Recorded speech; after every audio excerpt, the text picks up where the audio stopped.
নমস্কার বন্ধুরা, কেমন আছেন সবাই? পাপিয়াস কিউলিনারি আর্টের আরেকটি নতুন ভিডিওতে আপনাদের সবাইকে স্বাগতম।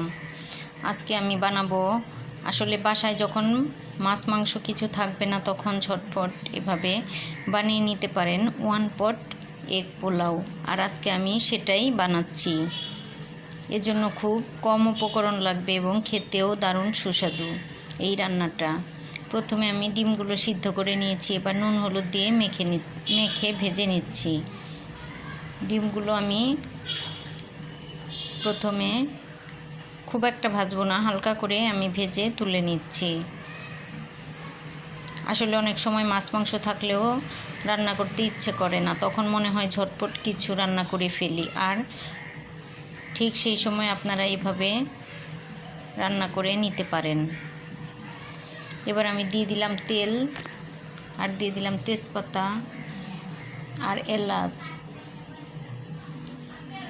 এবার দিয়ে দিচ্ছি পেঁয়াজ কুচি। পেঁয়াজটা একটু বেশি লাগবে। আমি এখানে বড় সাইজের 2টি পেঁয়াজ কুচি দিয়ে দিলাম। পেঁয়াজটা হালকা একটু ভেজে নেব। পেঁয়াজটা আমার ভাজা হয়ে গেছে, এবার দিয়ে দিব সব উপকরণ।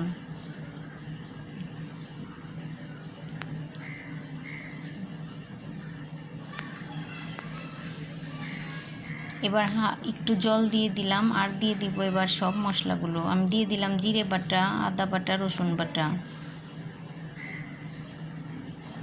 1 চামচ আদা বাটা, 1 চামচ রসুন বাটা, আর জিরে বাটাটা 1/2 চামচ। এবার আমি একটু মশলার সাথে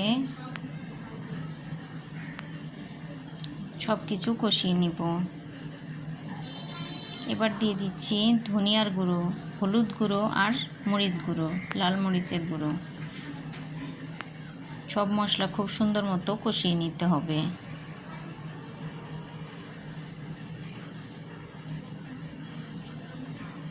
দিয়ে দিলাম স্বাদ মতো লবণ।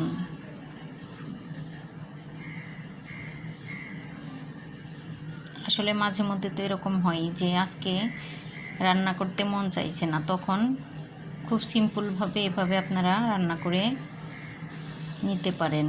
এবার দিয়ে দিলাম জল দিয়ে মশলাটা অনেকটাই সুন্দর করে কষিয়ে নিয়েছি।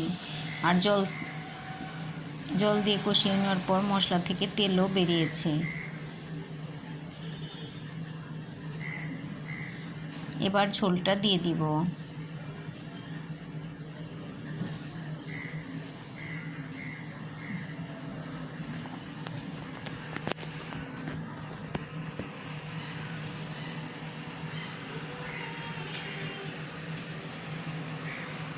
এবার আমি ডিমগুলো দিয়ে রান্নাটা করে নেব। তো বন্ধুরা, আমার ভিডিওটা যদি ভালো লাগে তবে অবশ্যই জানাবেন, লাইক কমেন্ট শেয়ার করবেন। যদি ভালো লাগে আমার ইউটিউব চ্যানেলটা সাবস্ক্রাইব করার অনুরোধ রইল। যারা ফেসবুক থেকে দেখছেন তাদেরকে অনুরোধ রইল আমার ফেসবুক পেজটি ফলো করার।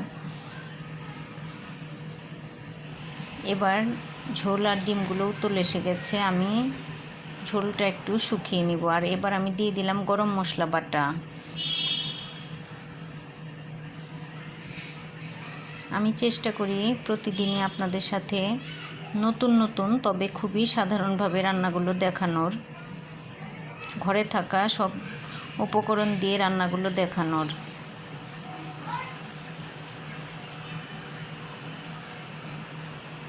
এবার আমার রান্নাটা হয়ে গেছে। আমি এবার ডিমগুলো আর ঝোলটা একটু কিছুটা ঝোল তুলে নিব।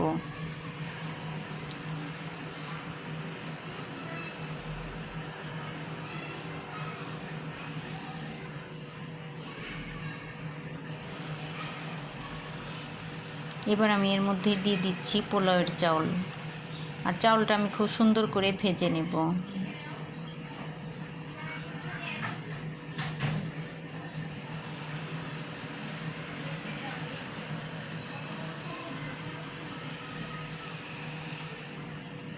এবার পোলাওয়ের চালটা আমি খুব সুন্দর করে ভেজে নিয়েছি, আর দিয়ে দিচ্ছি পরিমাণ মতো জল।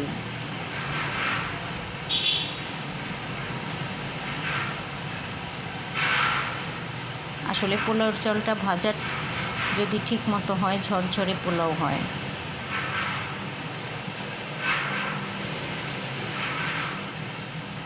এবার দিয়ে দিলাম স্বাদ মতো লবণ। আর দিয়ে দিচ্ছি কাঁচামরিচ।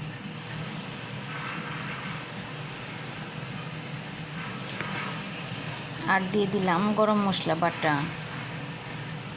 আসলে যে কোনো রান্নায় গরম মশলা বাটা দিলে এর সেন্টটা অত্যন্ত ভালো আসে এবং খেতে দারুণ লাগে।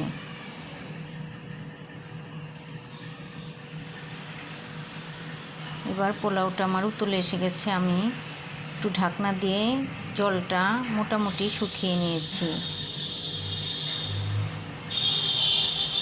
এবার একটু নেড়ে চেড়ে আমি সেই আগে থেকে রান্না করা ডিমগুলো দিয়ে দিব।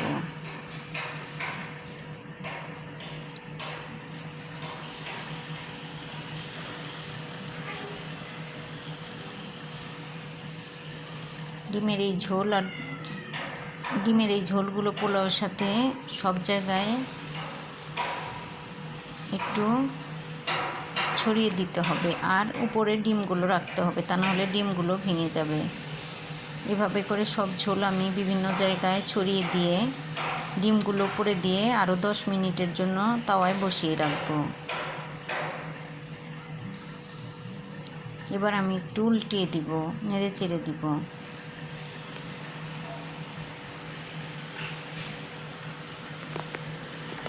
আমার রান্নাটা প্রায়ই হয়ে গেছে। একটু উল্টিয়ে আরও আমি 5-7 মিনিট রেখে দেব তাওয়ার উপর। উল্টিয়ে পাল্টিয়ে না দিলে ঝোলগুলো আসলে সব পোলাওয়ের উপর ঢুকবে না, এজন্য একটু এপিট ওপিট করে নেড়ে চেড়ে দিলে ঝোলটা সব পোলাওয়ের মধ্যে ঢুকে যাবে। তো বন্ধুরা, তৈরি হয়ে গেল আমার খুব সহজেই 1 পট এগ পোলাও। ভিডিওটি দেখার জন্য সবাইকে অসংখ্য ধন্যবাদ।